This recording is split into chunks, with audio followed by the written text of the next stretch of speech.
Les Ivoiriens ont adopté la nouvelle constitution à une écrasante majorité. Plus de 93% des électeurs ayant pris part au vote ont fait passer le pays de la 2e à la 3e République. L'enjeu du scrutin était le taux de participation. En 2000, la constitution avait été votée par 56% du corps électoral. Le 30 octobre 2016, ce sont 42,42% des électeurs qui se sont déplacés pour voter.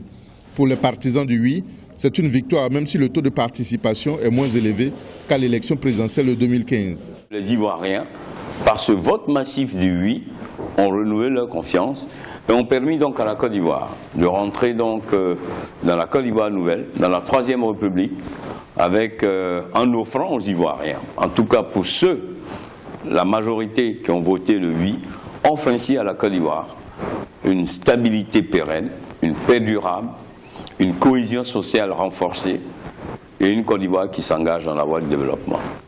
Les partis d'opposition réunis au sein du Front du Refus et de la coalition du non avaient appelé à voter non ou à boycotter le référendum sur la nouvelle constitution. Le fait que 42,42% des électeurs soient allés voter malgré leur mot d'ordre ne constitue pas un échec selon eux.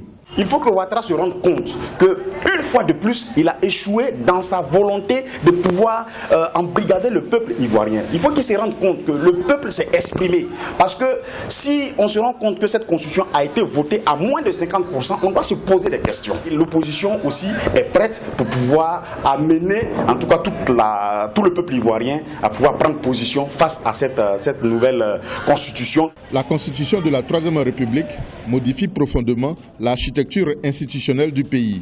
Un poste de vice-président est créé en plus du maintien du poste de Premier ministre. Le Parlement est désormais composé de 2 chambres. À côté de l'Assemblée nationale, il est créé un Sénat dont le président de la République nomme un tiers des membres.